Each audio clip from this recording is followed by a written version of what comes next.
आज मैं अखिल भारतीय जन मोर्चा के समस्त कार्यकर्ताओं से, नेताओं से और भारत के समस्त रिपब्लिक सागर को देखने वाले दर्शक बंधुओं से अखिल भारतीय जन मोर्चा की ओर से करबद्ध निवेदन करता हूं कि मेरे नौजवान साथी युवा पत्रकार माननीय भूपेंद्र सिंह जी जो एक नेक काम कर रहे हैं, बेटी ललिता खंगार जी के लीवर ट्रांसप्लांट की व्यवस्था में लगे हैं। आर्थिक ज़रूरत इनको बहुत ज़्यादा है, ये अपने लेवल पर जो कर सकते हैं कर रहे हैं। हम सबका भी कर्तव्य बनता है कि जो भी सहयोग बने, आधे में आधे और आधे में पुण्यात ज़रूर से ज़रूर करें, क्योंकि इस नेक काम में भागीदारी करना हम सबकी सहभागिता ही नहीं, एक बेटी के लिए उसको जीवन देना भी एक बहुत ही पुण्य का कार्य है, एक यज्ञ के समान है। मैं आप सब से अनुरोध करता हूं कि ज़रूर से ज़रूर भाई रूप सिंह खंगार जी की आर्थिक व्यवस्था को देखते हुए आप ज़रूर से ज़रूर डोनेट करें। मैं अपने समस्त दर्शकों से, रिपब्लिक सागर के दर्शकों से बार बार निवेदन करूंगा कि ज़रूर से ज़रूर जो बने उनको डोनेट करें। चैनल पर ललिता खंगार जी की मां सुनीता खंगार जी का अकाउंट नंबर दिया है, आप उसमें जो भी पैसा डालना चाहें बेहिचक डालिए। यदि आप कम से कम भी डालते हैं, आप ये संकोच ना करें कि मैं अगर 5 रुपये देता हूं तो कोई क्या कहेगा। आपका 5 रुपये, 1 रुपये देना भी इस समय उनके लिए लाखों के बराबर है। आप निश्चिंत निसंकोच होकर मिनिमम से मिनिमम और मैक्सिमम से मैक्सिमम अपनी यथाशक्ति अनुसार सहयोग करें। मैं आप सबसे बिल्कुल अपील करता हूं। धन्यवाद। किसी ने बड़ा खूब कहा है कि जीने का यही अंदाज रखो और जो आपको ना समझे उसे नज़रअंदाज करो। मैं अखिल भारतीय जन मोर्चा के राष्ट्रीय अध्यक्ष श्री देव सिंह परिहार जी। तो सर बहुत बहुत स्वागत है आपका हमारे। मैं भारतीय जनता पार्टी में था, आरएसएस में भी मैंने काम किया है। अभी वर्तमान में भारतीय जनता पार्टी ने उत्तर प्रदेश में, मध्य प्रदेश में लव जिहाद के विरुद्ध कानून पास किया। मैं कह रहा इन चीज़ों की ज़रूरत नहीं है। आप धर्मांतरण पर बैन क्यों नहीं लगाती? भारतीय जनता पार्टी केवल दिखावा करती है। भारतीय जनता पार्टी पहले तो ये जो किसानों के संबंध में जो बिल लेके आई, ये सरासर अन्याय है, किसानों के साथ अत्याचार है। कोई विचारधारा नहीं। भारतीय जनता पार्टी की विचारधारा ये है एन कैन प्रकरण सत्ता पे काबिज हो। भारतीय जनता पार्टी की कोई विचारधारा नहीं। भारतीय जनता पार्टी की विचारधारा ये है एन कैन प्रकरण सत्ता पे काबिज होना। एक सवाल और, जैसे कि हमारे देश छोड़िए पूरी दुनिया में जैसे नोवल कोरोना वायरस जितनी तेज गति से फैल रहा है और भारतीय जनता पार्टी इस कोरोना वायरस के लिए मरकज को दोषी मानती है, तो इस पर सर आपके सुझाव जानना चाहते हैं कि सर इस पे आपके क्या विचार हैं? भारतीय जनता पार्टी ने मरकज को दोषी तो माना, लेकिन क्या है उसकी परिस्थिति आप अच्छे से समझते हैं? पहली बात तो धारा 370 केवल नाम के लिए खत्म है। आज भारत का कोई भी नागरिक, किसी स्टेट का नागरिक कश्मीर में कोई प्लॉट नहीं खरीद सकता, कोई नौकरी नहीं खरीद सकता।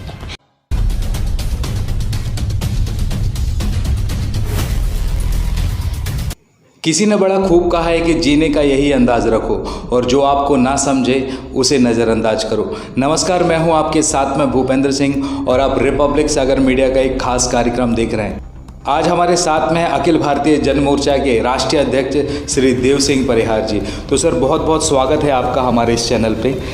और सर जैसे कि हमें जानकारी मिली है कि अखिल भारतीय जन मोर्चा के आप राष्ट्रीय अध्यक्ष के तौर पर यहाँ पर कार्य कर रहे हैं, तो सर आपकी पार्टी का मिशन और क्या किस तरीके से आप काम कर रहे हैं सर पूरे मध्य प्रदेश में? अखिल भारतीय जन मोर्चा मध्य प्रदेश में नहीं, पूरे राष्ट्र में काम करना चाहता है। और मैं तो अपने लिए नहीं बल्कि अपने देश के युवाओं के लिए, अपने देश के लोगों के लिए जीना चाहता हूँ। मैं भारतीय जनता पार्टी में था, आरएसएस में भी मैंने काम किया है। और जहाँ मुझे सिखाया गया कि हिंदुत्व को सक्षम करो, अपने भाइयों को जियो, लेकिन भाजपा में रह के मुझे ऐसा लगा कि वहाँ हिंदुओं के लिए केवल झूठे आश्वासन और झूठे प्रलोभन में जीना सिखाया जाता है। वास्तविकता में हिंदुओं के लिए कुछ करना भाजपा चाहती नहीं। मेरा भाजपा से अलग होने का भी यही एक कारण रहा। जैसे मेरा कहना यह है कि आप कहते हो कि हिंदुत्व, सक्षम हिंदुत्व खड़ा करें। अब मेरे भाजपा ने एक अभियान चला रखा अंडरग्राउंड या बैकडोर से कि आरक्षण का विरोध करो। मैं कहता हूँ हिंदू समाज में 85% आबादी अगर कमज़ोर रहेगी, आर्थिक रूप से कमज़ोर रहेगी, तो सक्षम हिंदुत्व कैसे खड़ा होगा? अब लोगों को ये सिखाया जाता है कि आरक्षण में सामान्य वर्ग का नुकसान हो रहा, उसे कुछ मिल नहीं पा रहा। मैं कह रहा कि सामान्य वर्ग का नुकसान होने के लिए आरक्षण खत्म करने की ज़रूरत नहीं है। आरक्षण को आप 100% जिसकी जितने भागीदारी उसकी उतनी हिस्सेदारी के आधार पर लागू कर दो, सबको मिल जाएगा। भाई मैं भी क्षत्रिय समाज से बिलोंग करता हूँ, मेरे समाज में भी मैंने देखा लोग पिछड़ रहे हैं। तो पिछड़ क्यों रहे? हमारे समाज का आरक्षण SC ST OBC के लोग नहीं खा रहे, हमारे समाज का आरक्षण तो दूसरे लोग खा रहे हैं, जिनकी आबादी 2.7% लगभग पूरे देश में है। तो मेरा मानना ऐसा है कि अगर आप जिसकी जितनी भागीदारी उसकी उतनी हिस्सेदारी पे आप लागू करोगे, सबको अपना अधिकार मिल जाएगा और ये लड़ाई खत्म हो जाएगी। लेकिन भारतीय जनता पार्टी जानबूझ के इस मुद्दे को ऐसा नहीं लेना चाहती, क्योंकि उनके लोगों को जो हाईएस्ट पोस्टों पे बैठे हैं उनको नुकसान दिख रहा है। वे जानते हैं कि अगर जिसकी जितनी भागीदारी उसकी उतनी हिस्सेदारी के आधार पर अगर लागू कर दे तो हमें तो कुछ नहीं मिलेगा। और सर जैसा आपने बताया भारतीय जनता पार्टी छोड़ने का आपने रीज़न भी इसमें बताया, इसमें बड़ा मुद्दा क्या है जिस कारण से आपने भारतीय जनता पार्टी को छोड़ दिया और आपने अखिल भारतीय जन मोर्चा पार्टी की स्थापना की? मेरा मेन मुद्दा यही है, मैं हिंदुओं को सच्ची राह दिखाना चाहता हूँ। जैसे कि भारतीय जनता पार्टी कहती है कि मुसलमानों की आबादी बढ़ रही, ये हो रहा वो हो रहा। अभी वर्तमान में भारतीय जनता पार्टी ने उत्तर प्रदेश में, मध्य प्रदेश में लव जिहाद के विरुद्ध कानून पास किया। मैं कह रहा इन चीज़ों की ज़रूरत नहीं है। आप धर्मांतरण पे बैन क्यों नहीं लगाती? मैं भारतीय जनता पार्टी के लोगों से या भाजपा से या केंद्र में बैठे बड़े लोगों से निवेदन करता हूँ कि आप धर्मांतरण पे बैन लगा दो ना, लव जिहाद का मुद्दा अपने आप ख़त्म हो जाएगा। लेकिन भारतीय जनता पार्टी वो नहीं करना चाहती। भारतीय जनता पार्टी केवल हिंदुओं को दिखाना चाहती, देखो हम इनके विरुद्ध ये कर रहे हैं, मुसलमानों के विरुद्ध ये कर रहे हैं, और हिंदुओं को झूठे आश्वासन, झूठे प्रलोभन देके अपनी ओर आकर्षित करती है और अपने नौजवानों की भावनाएं लूट के वोट बैंक केवल लेना चाहती है। वास्तव में इनका मुसलमानों के विरुद्ध कोई कार्य करने का नहीं है, ना ही हिंदुओं की कोई भलाई की भावना इनमें है।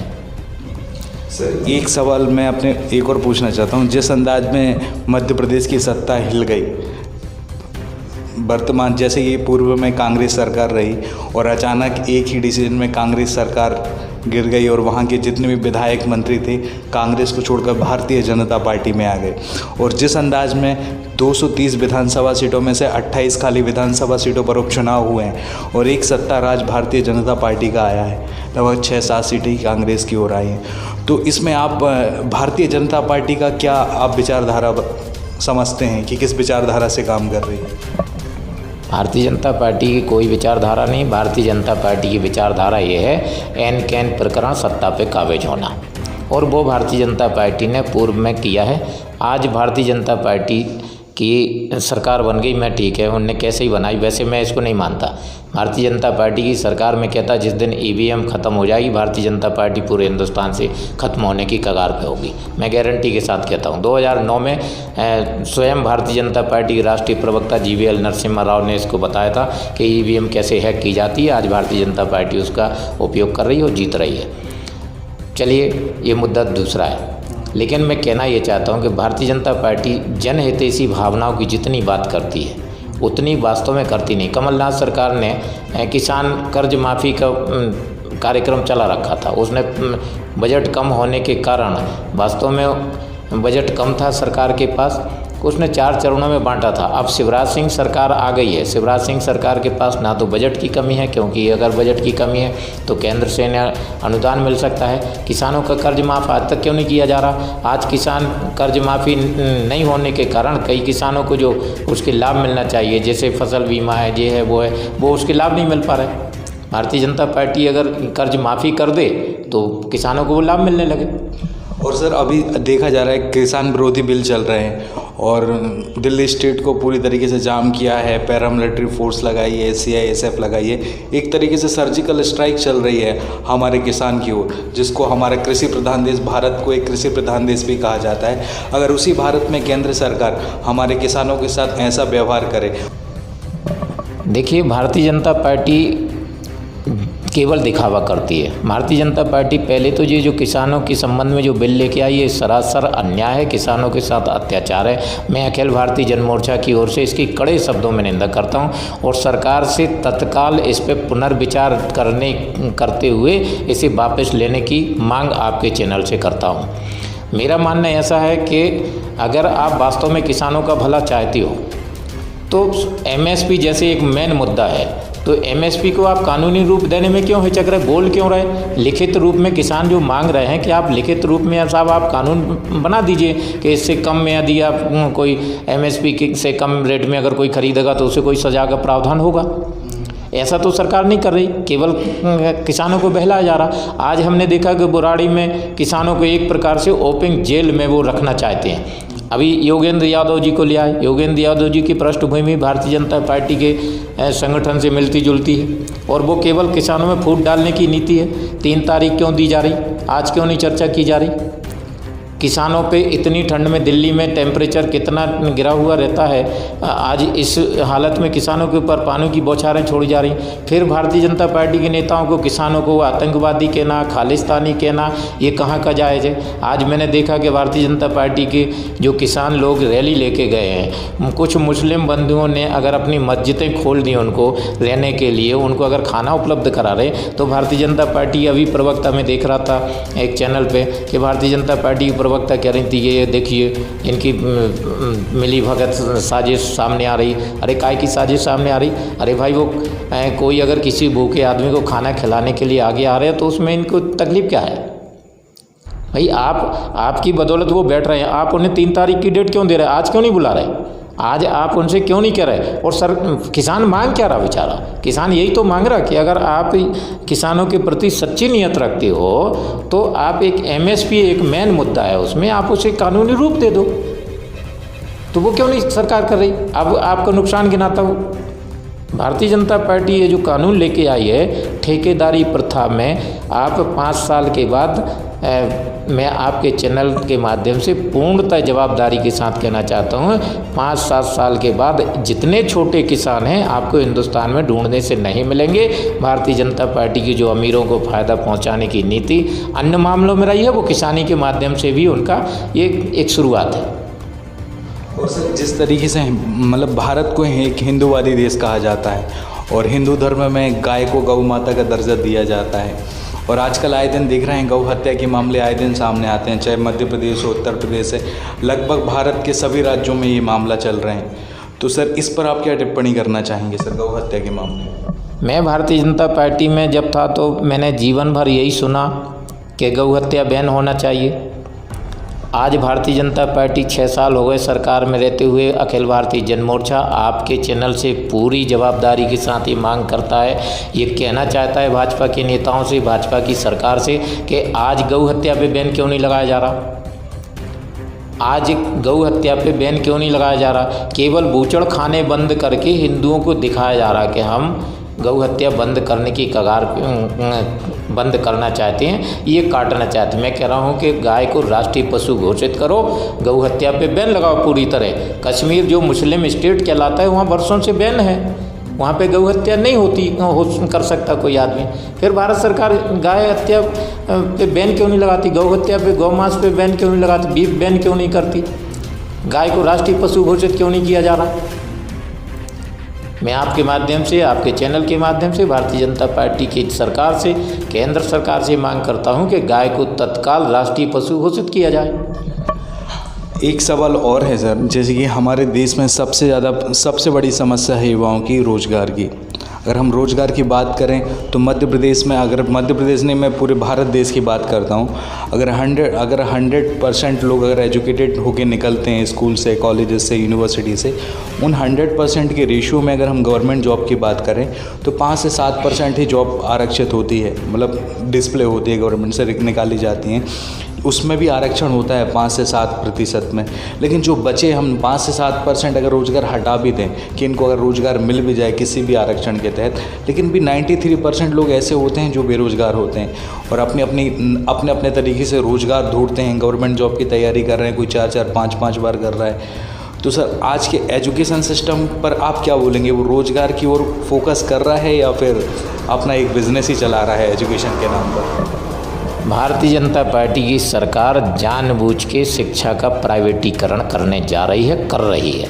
प्राइवेट संस्थाओं को जिस प्रकार से डोनेशन दिया जा रहा, चलिए वो जो कर रही वो उसके परिणाम आने वाला हमारा युवा ही उनको देगा। मैं केवल इतना कहना चाहता हूँ कि आज की शिक्षा नीति में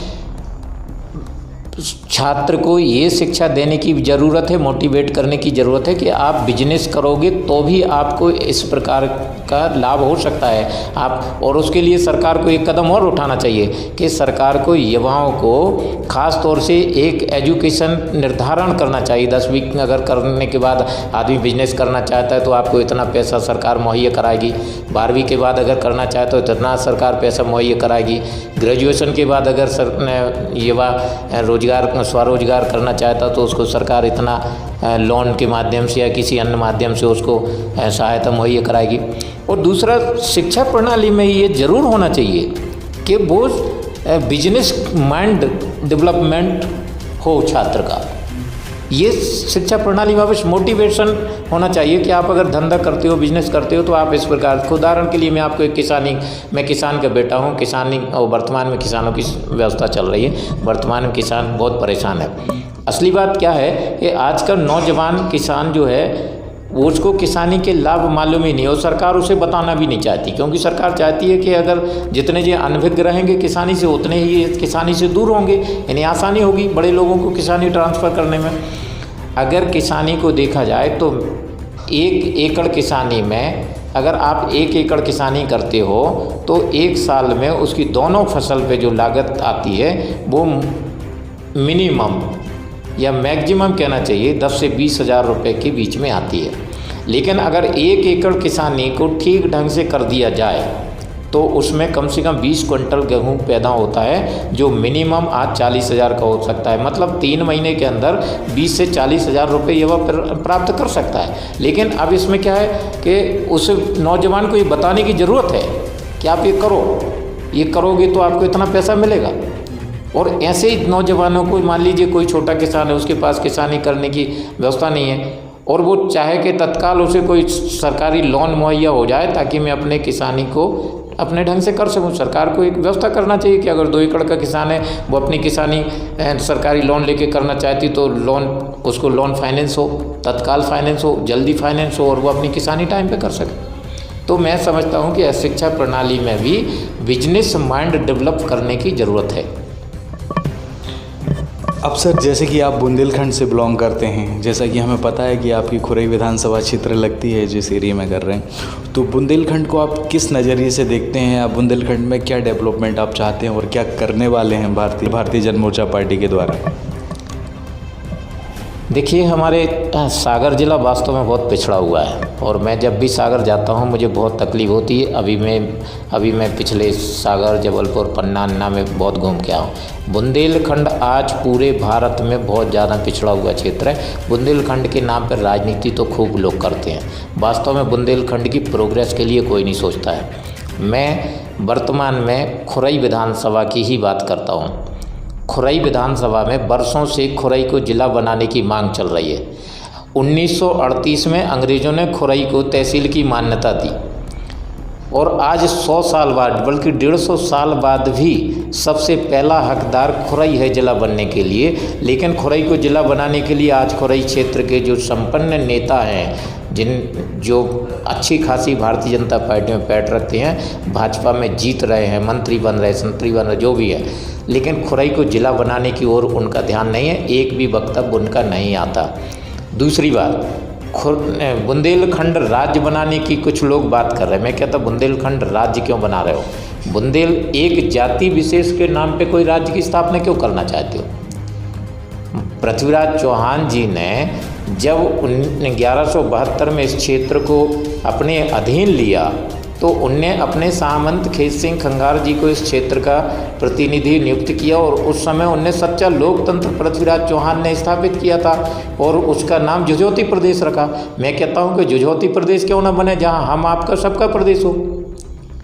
भाई, उस क्षेत्र में और भी तो लोग रहते, और भी क्षत्रिय समाज के लोग रहते, और भी अन्य समाज के बंधु भी रहते, तो सबका साझेदार अगर होता है, और मैं कहता हूँ कि जुझोती प्रदेश बनना चाहिए। अखिल भारतीय जन मोर्चा जब भी आएगा, अपने पावर में आएगा, अपनी शक्ति में आएगा, मैं जुझोती प्रदेश बनाने के लिए भारत सरकार से मांग करूँगा। ये पहल मैं बहुत जल्दी चलाने वाला हूँ बुंदेलखंड क्षेत्र में। अब सर, एक सवाल और, जैसे कि हमारे देश छोड़िए पूरी दुनिया में जैसे नोवल कोरोना वायरस जितनी तेज गति से फैल रहा है और भारतीय जनता पार्टी इस कोरोना वायरस के लिए मरकज को दोषी मानती है। तो इस पर सर आपके सुझाव जानना चाहते हैं कि सर इस पे आपके क्या विचार हैं। भारतीय जनता पार्टी ने मरकज को दोषी तो माना, लेकिन क्या है उसकी परिस्थिति आप अच्छे से समझते हैं, इसमें आपके क्या सुझाव हैं? भारतीय जनता पार्टी ने मरकज को जितना दोष दिया, मैं कहना चाहता हूं कि मरकज में मौलाना साद को दोषी ठहराया गया, सारे मरकजियों को दोषी ठहराया गया। लेकिन आज मौलाना साद दिल्ली में बैठे हैं। जिस समय भारतीय जनता पार्टी करी थी, मौलाना साद मिल नहीं रहे, उनके विरुद्ध गिरफ्तारी वारंट है, पुलिस गिरफ्तार कर सकती है, आज कर सकती, कल कर सकती। लेकिन मौलाना साद उसी समय ये कह रहे थे कि मैं अपने साले साहब के यहाँ दिल्ली में मेहमान नवाजी कर रहा हूँ। आज मैं भारतीय जनता पार्टी से पूछना चाहता हूँ कि जब मरकज या मौलाना साद ही अगर कोरोना के लिए दोषी है तो मौलाना साद को तो आज तक फांसी हो जाना चाहिए। भारतीय जनता पार्टी उन्हें गिरफ्तार तक नहीं कर पाई, तो इससे तो भारतीय जनता पार्टी की दोगली नीति उजागर हो गई ना। इस पे कहने के लिए क्या बचा, आप बताइए। दूसरा सवाल यह है कि कोरोना के चल रहा है भारत में। मैं कहता हूँ कि भारत में रामायण काल में और महाभारत काल में भी इतनी शक्तियाँ थीं कि लोग अगर चले गए तो वापस ले आए। रामायण में आपने देखा हो, भगवान जब लक्ष्मण जी को शक्ति लगी तो हनुमान जी जड़ी बूटी लाए और उससे वह जिंदे हो गए। महाभारत काल में भी ऐसा हुआ है। तो आज भी भारत में वैद्य हैं, डॉक्टर हैं। भारतीय जनता पार्टी ने आज तक ये भारतीय जनता पार्टी बताए कि उसने कितने डॉक्टरों को बुला के सलाह ली इसके मामले में, कितने वैद्यों को बुला के इसके मामले में सलाह ली और क्यों नहीं ली। मैं कहता हूँ भारतीय जनता पार्टी को कहना चाहिए था कि एक डॉक्टरों की, अच्छे भारत में डॉक्टरों की कमेटी बनाती, वैद्यों की कमेटी बनाती और उनसे कहती कि आपको जितना पैसा चाहिए वो सब मिलेगा सरकार की तरफ से जल्दी इसकी दवा तैयार करो। भारत देश में ये सब उपलब्ध हो सकता था। लेकिन भारतीय जनता पार्टी चूँकि कोरोना के बहाने अपनी असफलताएं छुपाना चाहती, जैसे आपने अभी देखा होगा बिहार में जब चुनाव चल रहा था, लाखों की भीड़ में प्रचार हो रहा था, कोई कोरोना नहीं था। मध्य प्रदेश में 28 सीटों पर उपचुनाव हुए, लाखों की भीड़ में नेताओं ने, भाजपा के नेताओं ने प्रचार किया और कोई कोरोना नहीं था। लेकिन सर अब तो कोरोना हो गया कि शादी हो रही हैं, 200 रुपये का, मतलब 200 लोगों का कंट्रोल बाउंड कर दिया है सरकार ने। भाई सरकार ने ये कुल मिला के एक बिजनेस बना रखा है। सरकार एक डराना चाहती भी है और बिजनेस भी चाहती है। मैं कहता हूँ कि अगर आज कोरोना के डर का माहौल नहीं बनाया गया होता तो दिल्ली में किसान बनते नहीं और सरकार संभाल नहीं पाती। सरकार भी ये बात जानती है कि अगर कोरोना का ही एक डर है जो लोगों को घर से बाहर निकलने पर रोक सकती है। भारतीय जनता पार्टी की जितनी नीति हैं, चाहे GST हो, नोटबंदी हो, और भी जो मामले हैं वो सब के सब फेल हैं। भारतीय जनता पार्टी पूरी तरह फेल सरकार है। ये देश हित में नहीं है और इसे रहने का कोई अधिकार भी नहीं है। सर एक सवाल और मैं पूछना चाहता हूँ। मैंने बाहर की राजनीति तो अभी देखी नहीं है। वर्तमान में जिस हिसाब से 28 विधानसभा सीटों पर उपचुनाव हुए हैं और चुनाव के नाम पर जितनी भी आम सभाएँ हुई हैं वहाँ पे हज़ारों लोगों की तादाद देखी गई और जब तक वो आम सभाएँ चली जब तक ना कोरोना के कोई रिजल्ट दिखाई दिए ना ही मृत्यु दर दिखाई दी। क्या कारण था कि क्या कोरोना वायरस उस आम सभा के पीरियड में क्या छुट्टी पर गया हुआ था कि जब चुनाव हो गए उसका परिणाम आ गया और परिणाम के बाद फिर अचानक कोरोना वायरस आ गया और लोगों के रेट बढ़ते जा रहे हैं, संक्रमित लोग आते जा रहे हैं, मृत्यु दर बढ़ती जा रही। तो इसको आप क्या कहेंगे? क्या कोरोना वायरस सच में उस समय भी था जब आम सभा चल रही थी या नहीं, या अब आया है? दिल्ली में एक डॉक्टर चौधरी जी हैं, उनने सरकार के सामने दावा किया है कि भारत में कोई कोरोना नहीं है और अगर है तो सरकार प्रूव करे, नहीं तो मैं कहता हूँ कि कोरोना नहीं है। और अगर सरकार प्रूव कर देती तो मैं ज़्यादा नहीं 2 लाख रुपए दूंगा। मैं डॉक्टर राम चौधरी जी को बहुत बहुत बधाई देता हूं, धन्यवाद देता हूं। आपके चैनल के माध्यम से उनने भारत देश में कुछ जागृति लाने में व्यवस्था की। रहा सवाल ये कि जो मृत्यु दर आज बताई जा रही है ये कोरोना के माध्यम से केवल बताई जा रही, इतनी मृत्यु दर सामान्य है भारत में, केवल कोरोना का डर दिखाया जा रहा। और अब मैं आपके दूसरे सवाल का जवाब कि जब इनका प्रचार होता तब कोरोना कहाँ जाता, तो इसलिए कि इनको प्रचार करना था। अगर ये कोरोना उस समय लागू कर देते, उस समय रिपोर्टिंग बता देते तो ये फिर लाखों की भीड़ में अपना प्रचार कैसे करते। आज क्यों बताया जा रहा? आज इसलिए कि अगर हम कोरोना नहीं बताएंगे तो आम आदमी बाहर सड़क पे आ जाएगा। जैसे बेरोजगार व्यक्ति, मजदूर व्यक्ति परेशान हैं, किसान परेशान हैं, ये सब के सब सरकार की नीतियों से त्रस्त हैं, तंग हैं और किसी प्रकार इनका जो आक्रोश है वो बहुत ज़्यादा है। मैं फील्ड में जब रहता हूँ, मैं जब दिल्ली में रहता हूँ, लोगों से चर्चा करता हूँ, आम आदमियों से चर्चा करता हूँ, अगर कोरोना नहीं होगा तो दिल्ली में भारतीय जनता पार्टी की सरकार को बैठना मुश्किल हो जाएगा। मैं गारंटी के साथ कहता हूँ। भारत में अब रहा सवाल दूसरा, मैं कहना ये चाहता हूँ कि भारतीय जनता पार्टी कोरोना का ढिंढोरा तो खूब पीट रही, लेकिन ये क्यों नहीं कर रही कि कोरोना जल्द से जल्द खत्म हो। इसकी दिशा में सरकार का कोई प्रयास जारी नहीं है, कोई प्रयास जारी नहीं। बिहार में चुनाव जीतेंगे तो हम फ्री वैक्सीन बांटेंगे, भैया भारत के बाकी लोगों को क्यों नहीं दोगे? यानी जहाँ चुनाव होंगे वहीं फ्री में वैक्सीन बांटोगे, बाकी लोगों जिनने आपको जिता दिया उनके लिए क्यों नहीं दोगे? मध्य प्रदेश में आपको दोबारा जिता दिया, मध्य प्रदेश में क्यों नहीं दोगे भैया फ्री वैक्सीन? महाराष्ट्र में क्यों नहीं दोगे? क्योंकि महाराष्ट्र में सरकार दूसरी आपकी नहीं, इसलिए। दिल्ली में क्यों नहीं दोगे? तो मैं कहता हूँ कि भारतीय जनता पार्टी जल्द से जल्द एक डॉक्टरों की, वैद्यों की कमेटी बुलाए और जल्द से जल्द इसकी व्यवस्था कराए, और जो वैक्सीन बन के आ रही है पूरे भारत में फ्री बांटना चाहिए। सुना है कि भारतीय जनता पार्टी इस पर विचार कर रही, मैं इसके लिए भी कहूँगा कि अच्छी बात है, ऐसा होना भी चाहिए। अभी एक बात और कहना चाहूँगा कि हर मामले में बाबा रामदेव की स्वदेशी को महत्व बढ़ा दिया जाता। भारतीय जनता पार्टी के लोग बड़े बड़ा चढ़ा के कहते, बाबा रामदेव जी ने एक वैक्सीन बना के आज के 2 महीने पहले, 3 महीने पहले प्रस्तुत कर दी थी, तो उनकी वैक्सीन का ट्रायल क्यों नहीं किया गया?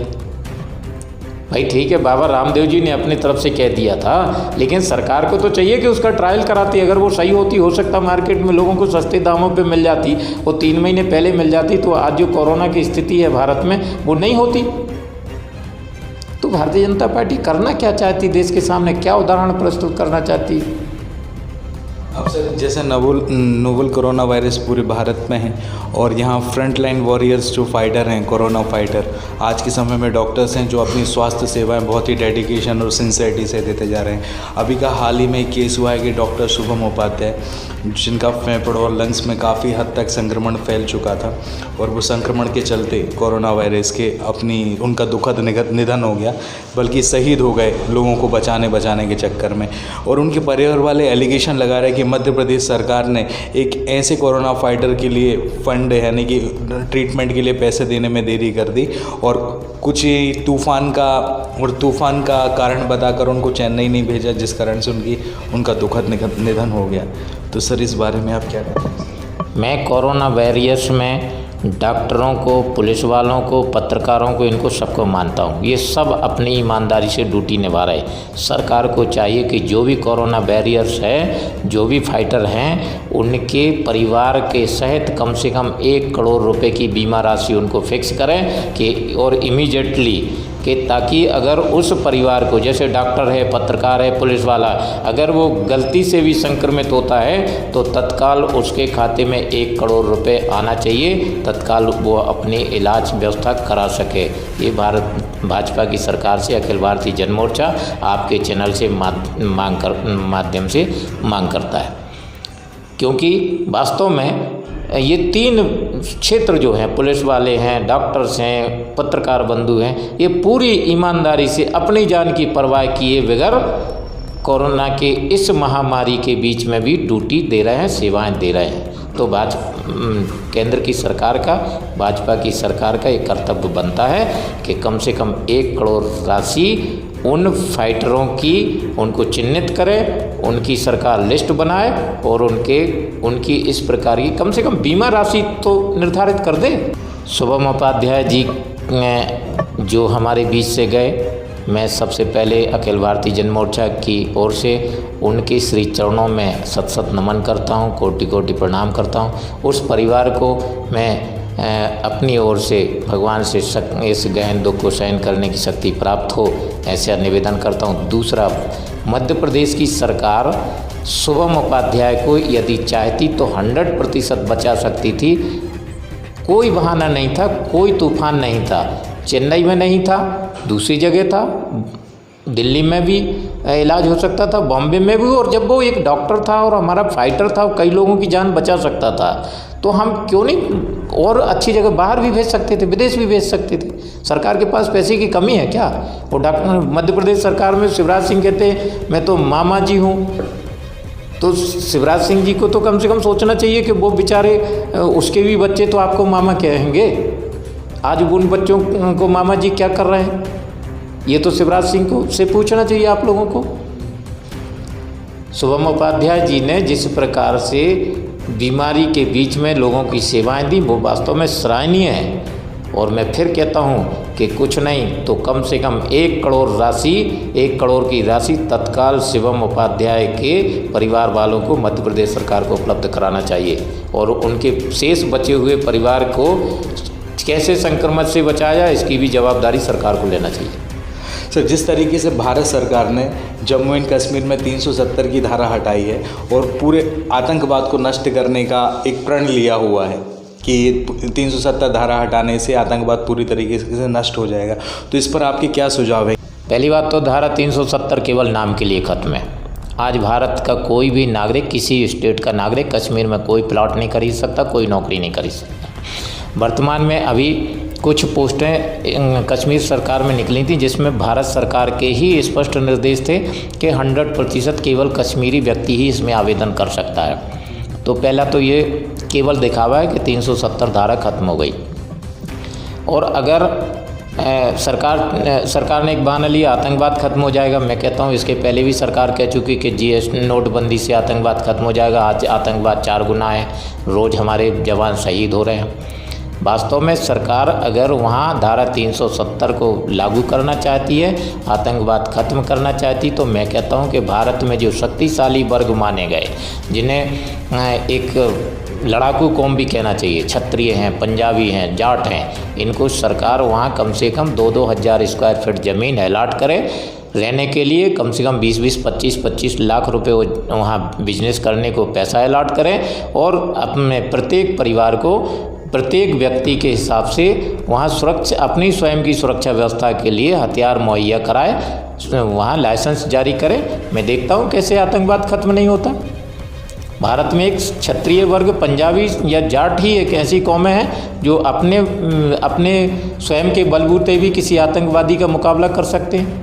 और ये कौमें जिस दिन वहाँ बसा दी जाएंगी, मैं 100% दावे के साथ कह सकता हूँ कि कश्मीर में आपको आतंकवादी ढूंढने से भी नहीं मिलेंगे। आपके चैनल के माध्यम से भारत की सरकार से मांग करता हूँ कि आप इन 3 कौमों को, क्षत्रियों को, पंजाबियों को, जाटों को, वहाँ जो कम से कम 2-2 हज़ार स्क्वायर फीट ज़मीन दे, मकान बना के दे। सरकार का तो वैसे ही कह रही है कि हम मकान बना के देंगे, तो कश्मीर में दे दे। और कम से कम 20-20 लाख रुपए उनको धंधा बिजनेस करने के लिए सरकार दे दे, हथियार मुहैया करा दे। मैं कहता हूँ कि भारत की फोर्स को ये काम नहीं करना पड़ेगा, हमारे ये क्षत्रिय, जाट और पंजाबी भाई कर देंगे और एक दिन वो आएगा कि कश्मीर में आतंकवादी ढूंढने से भी नहीं मिलेंगे। सर, अंत में एक सवाल और मैं आपसे पूछना चाहता हूँ कि मैं पूरे भारत की बात नहीं कर रहा हूँ, अभी मैं मध्य प्रदेश की बात कर रहा हूँ। मध्य प्रदेश में सर बलात्कार के केसेस सर बहुत बढ़ते जा रहे हैं, रेप के केस बढ़ते जा रहे हैं। अब सर मैच्योर लोगों का तो छोड़िए, 3 साल, 4 साल, 7 साल, 8 साल, 9 साल की बच्चियों को टारगेट किया जा रहा है। आखिर सर ये किस मानसिकता के लोग हैं और सरकार इनको कंट्रोल करने के लिए किस प्रणाली पर काम कर रही है कि एक तरफ से महिला सुरक्षा का नाम देती है और दूसरी तरफ आए दिन कहीं ना कहीं किसी न किसी ज़िले में ये घटनाएँ घटित हो जाती हैं। मैं समझता हूँ कि सरकार को इसे अपनी पाठशालाओं में, शिक्षा संस्कृति में ये शामिल करना पड़ेगा कि कन्या को या नारी जाति को किस प्रकार सम्मान दिया जा सकता है। जैसे कि हमारे बुंदेलखंड में आपके पूर्व में पृथ्वीराज चौहान जी ने और महाराजा खेत सिंह खंगार जी ने प्रथाएं चलाई थी कि कन्या भोज करना, कन्याओं की पूजा करना। ये भारत मध्य प्रदेश की सरकार को अपने पाठशालाओं में ये कन्या को जब तक शक्ति के रूप में, जब तक पूजने के रूप में, यानी भावनाएं बदलने का सवाल है। जब तक हम उसके प्रति एक अच्छी भावना नहीं लेके आते, कानून से ये काम नहीं रोकने वाले। और कानून तो मध्य प्रदेश का बहुत ही लच्चर है। आप आज मध्य प्रदेश में चले जाओ, किसी अधिकारी को अगर आप किसी कानून की बात कहो तो वो अधिकारी मोबाइल निकाल के कहता है कि बोलो किस मंत्री से बात कराएं। मैंने ये देखा है। इसलिए मध्य प्रदेश में शिवराज सरकार तो पहले भी फेल है और अब तो है ही। पिछले 15 साल में भी आपने देखा मध्य प्रदेश बलात्कार के मामलों में नंबर 1 था। ये तो आप ही लोगों ने बताया ना, और आज भी है। शिवराज सरकार की कानून व्यवस्था पे कोई पकड़ नहीं है। शिवराज सरकार कानून के मामले में बिल्कुल फेल है। और सर अगर मैं क्राइम रेट की मतलब आपको लगता है कि आपको लगता है सर जो बलात्कार के दोषी जो लोग हैं, जो बलात्कार कर रहे हैं, बच्चियों के साथ में कर रहे हैं, बड़ों के साथ में कर रहे हैं, जिस प्रकार से फ़ॉरेन में, चीन में कानून बना है, सऊदी अरब में कानून बना है, कितना सख्त कानून बना है कि वो पब्लिक के सामने उनको पनिशमेंट देते हैं, क्या इस प्रकार के सख्त कानून की भारत में ज़रूरत है क्या? मैं कहता हूँ बलात्कारियों को चौराहे पे फांसी देने की नहीं, गोली मारने की ज़रूरत है।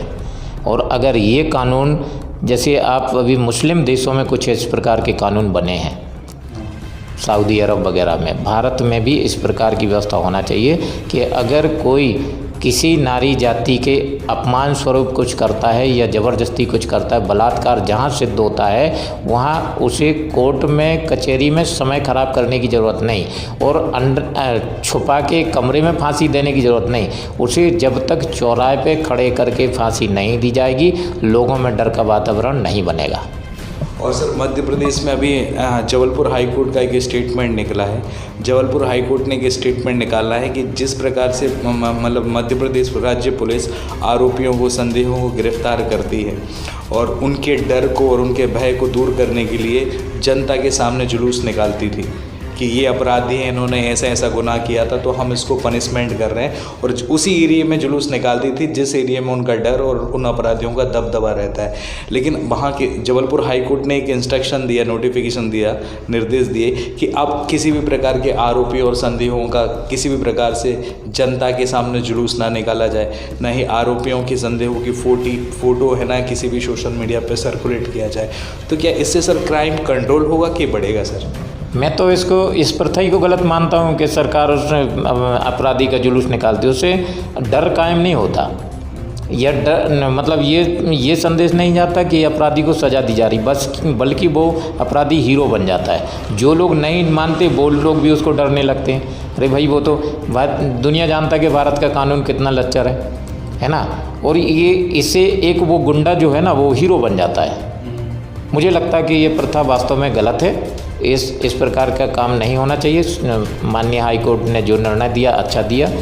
अपराधी का जुलूस निकालना ये कौन सी परंपरा है ना। कश्मीर में यही हुआ, कश्मीर में भी यही हुआ। जितने आतंकवादी उनको सरकार ने पकड़ा, जुलूस निकाला, तो और हीरो बन गए। इससे अपराध कम नहीं हो सकता सर? इससे 100% 1000 गुना बढ़ता है। मैं कहता हूँ ये परंपरा बिल्कुल बंद होना चाहिए। अपराधी के जुलूस नहीं निकालना चाहिए। अपराधी, उससे लोगों में ये संदेश कम जाता है कि इसे अपराध मिल रहा है, सज़ा मिल रही। लोगों में ये संदेश और जाता कि वो जो नहीं जानता वो भी जान जाता कि ये अपराधी भैया। उससे आदमी डरने लगते, उससे आदमी भय खाने लगते और उसकी दादागिरी और 4 गुनी बढ़ जाती। तो मैं तो कहता हूँ कि ये तो वास्तव में ये ठीक नहीं है। हाई कोर्ट ने जो निर्णय दिया वो धन्यवाद के पात्र है। मैं अखिल भारतीय जन मोर्चा की ओर से मध्य प्रदेश हाई कोर्ट को प्रणाम करता हूँ।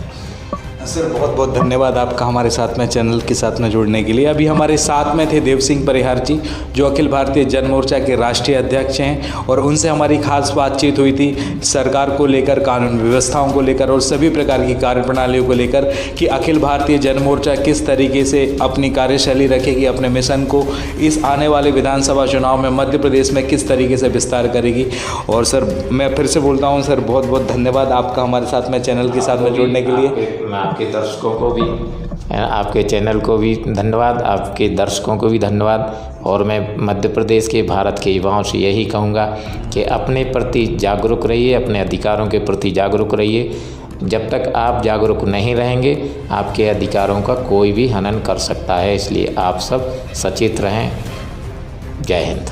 आज मैं अखिल भारतीय जन मोर्चा के समस्त कार्यकर्ताओं से, नेताओं से और भारत के समस्त रिपब्लिक सागर को देखने वाले दर्शक बंधुओं से अखिल भारतीय जन मोर्चा की ओर से करबद्ध निवेदन करता हूं कि मेरे नौजवान साथी युवा पत्रकार माननीय भूपेंद्र सिंह जी, जो एक नेक काम कर रहे हैं, बेटी ललिता खंगार जी के लीवर ट्रांसप्लांट की व्यवस्था में लगे हैं। आर्थिक ज़रूरत इनको बहुत ज़्यादा है। ये अपने लेवल पे जो कर सकते हैं कर रहे हैं। हम सबका भी कर्तव्य बनता है कि जो भी सहयोग बने आधे में आधे और आधे में पुण्यात जरूर से ज़रूर करें, क्योंकि इस नेक काम में भागीदारी करना हम सबकी सहभागिता ही नहीं, एक बेटी के लिए उसको जीवन देना भी एक बहुत ही पुण्य का कार्य है, एक यज्ञ के समान है। मैं आप सब से अनुरोध करता हूं कि ज़रूर से ज़रूर भाई रूप सिंह खंगार जी की आर्थिक व्यवस्था को देखते हुए आप ज़रूर से डोनेट करें। मैं अपने समस्त दर्शकों से, रिपब्लिक सागर के दर्शकों से बार बार निवेदन करूंगा कि ज़रूर से ज़रूर जो बने उनको डोनेट करें। चैनल पर ललिता खंगार जी की माँ सुनीता खंगार जी का अकाउंट नंबर दिया है, आप उसमें जो भी पैसा डालना चाहें बेहिचक डालिए। यदि आप कम से कम भी डालते हैं, आप ये संकोच ना करें कि मैं अगर 5 रुपये देता हूं तो कोई क्या कहेगा। आपका 5 रुपये 1 रुपये देना भी इस समय उनके लिए लाखों के बराबर है। आप निश्चिंत निसंकोच होकर मिनिमम से मिनिमम और मैक्सिमम से मैक्सिमम अपनी यथाशक्ति अनुसार सहयोग करें। मैं आप सबसे बिल्कुल अपील करता हूं। धन्यवाद।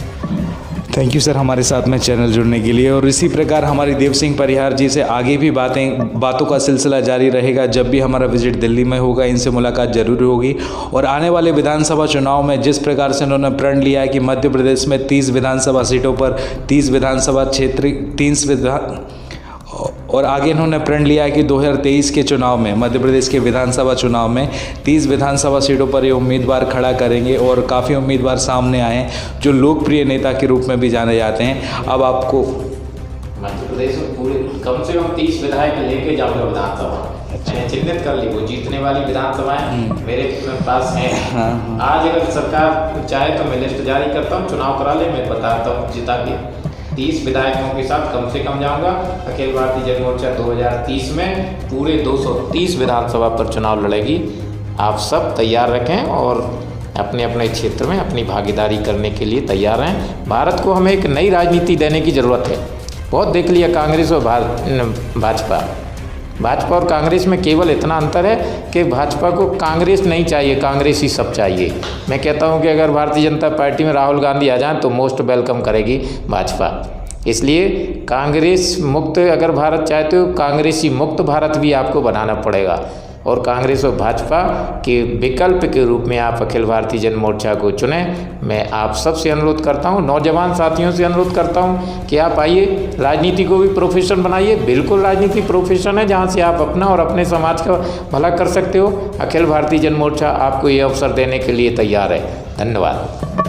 बहुत बहुत धन्यवाद सर चैनल के साथ में जुड़ने के लिए। अब देखते हैं 2023 की विधानसभा में जिस प्रकार मध्य प्रदेश में 230 विधानसभा सीटों पर उपचुनाव होंगे, अखिल भारतीय जन मोर्चा पार्टी किस तरीके से परफॉर्म करेंगे। इसी के साथ में मैं भूपेंद्र सिंह ठाकुर रिपब्लिक सागर मीडिया की ओर से आप सभी से विदा लेता हूँ। जय हिंद, जय भारत।